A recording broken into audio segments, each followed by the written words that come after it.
அனைவருக்கும் வணக்கம். இன்றைக்கி சோசியல் மீடியாவில் அதிகமாக பேசப்படுற விஷயம் அஜித் சாருடைய இன்ட்ரு தான். கழுவு கூட்ட நெரிசலுக்கு ஒருத்தர் மட்டுமே நம்ம பொறுப்புன்னு சொல்ல முடியாது, நம்ம எல்லாமே பொறுப்பு. அதை விட மீடியாவுக்கு தான் முக்கியமான பங்கு உண்டு.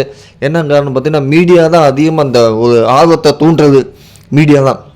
விஜய் விட்டு கிளம்பிவிட்டார், தனி விமானத்தில் வருகிறார், விஜய் ஒயிட் ஷர்ட்டை போட்டு வருகிறார், பேண்ட் போட்டு வருகிறார், அப்படி இப்படி நியூஸை ட்ரெண்டாக்குறதே மீடியா தான். இதனால தான் தளபதி விஜய் அஜித் சார் மீடியாவை தவிர்க்கிறாங்க. நம்ம ஏதாவது ஒரு விஷயம் பேசினா அதை வேறு விதமாக மாற்றுவாங்க. இதனால தளபதி அதிகமாக ப்ரெஸ் மீட்டை கொடுக்கறது கிடையாது. தளபதி விஜய் ஒழுங்காக பனையூரிலே அரசியல் பண்ணிக்கிட்டாங்க. வெளியே வா, கடத்துக்கு வான்னு சொல்லி இந்தளவுக்கு பிரச்சனை தூண்டிவிட்டு மீடியா தான், அரசியல் மற்ற கட்சிக்காக தான். ஆனால் நிறைய பேர் என்ன சொல்கிறாங்க, திமுக கட்சியும் இந்த நாம் தமிழர் கட்சி விஜய் தான் காரணம் அப்படின்னு சொன்னாங்க. இந்த 2 பேர்த்துக்கு சேர்த்து செருப்பால் அடித்த மாதிரி அஜித் சார் பதிவிட்டிருக்காரு. உண்மையிலே இப்போ நாம் தமிழர் கட்சி அஜித் சாரை வச்சு செய்வாங்க, மாற்றி பேசுவாங்க. அஜித்துக்கு ஆதரவாக பேசினாங்க, இப்போ எதிராக பேச ஆரம்பிப்பாங்க. நாம் தமிழர் கட்சி இன்றைக்கு ஒன்று பேசு, நாளைக்கு ஒன்று பேசு. அதுதான் நாம் தமிழர் கட்சி.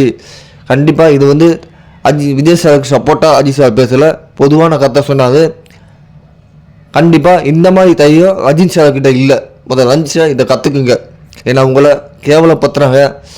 நீங்கள் தமிழ்நாட்டுக்கு என்ன பிரச்சனை இருந்தாலும் எல்லாத்துக்கும் குரல் கொடுங்க. அது செஞ்சு